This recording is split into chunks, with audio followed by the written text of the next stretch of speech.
ఈ వీడియోలో మనము ప్రీవియస్ ఎంసెట్ క్వశ్చన్ సాల్వ్ చేయబోతున్నాము. Integration dx by 4+3 cot x ని మనము cos బై sin గా రాసుకుంటే ఇచ్చిన question 0 cos x plus 1 sin x by 3 cos x plus 4 sin x. దీనితో కంపేర్ చేస్తే దీని యొక్క ఆన్సర్ అనేది ఎల్లప్పుడూ a log denominator plus bx plus c, where capital A అనేది ad minus bc by c square plus d square. 0 4 za 0 minus 3 1 za 3 by 3 3 za 9 4 4 za 16 minus 3 by 25 and capital B అనేది ac plus bd by c square plus d square. 0 plus 1 4 za 4 by 3 3 za 9 4 4 za 16 4 by 25.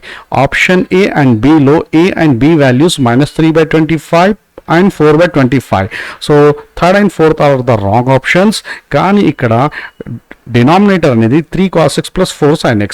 So second option లోనే ఉంది కావున second option is the right option, first is the wrong option.